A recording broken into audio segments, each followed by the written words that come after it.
Let's go back to the 1990s. You're a young sergeant on the force. What was the environment like in Los Angeles? You know, Danielle, it was really toxic. Tough time to live in the city. Back on the day when the four officers are acquitted in the Rodney King case, April 29th.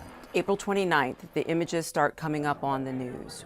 What did you see first that day? Well, I was working that day. We had a huge crowd begin to assemble in front of Parker Center. A number of arrests were made. Right about the time I got home, my wife said, "What are you doing here?" She said, look on the TV," and there was Reginald Denny being pulled out of the truck. Get back in my car, start heading towards the city, and the city was glowing from the fires. As I'm seeing my city burn, I feel very responsible because of, what all the angst is about the Los Angeles Police Department. Several days of rioting left $1 billion in damage and more than 50 people dead.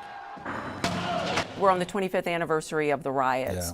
Yeah. The last significant anniversary was 5 years ago. Yeah. And within those 5 years, look at what's happened across the country.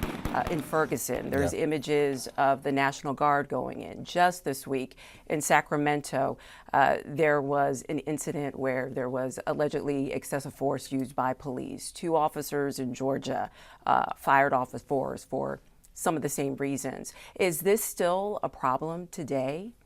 Well, it's always going to be a problem in this profession. What we try to do is create strong culture that prevents this from being the norm. Since 1992, the LAPD has gone through many reforms, some under federal monitoring.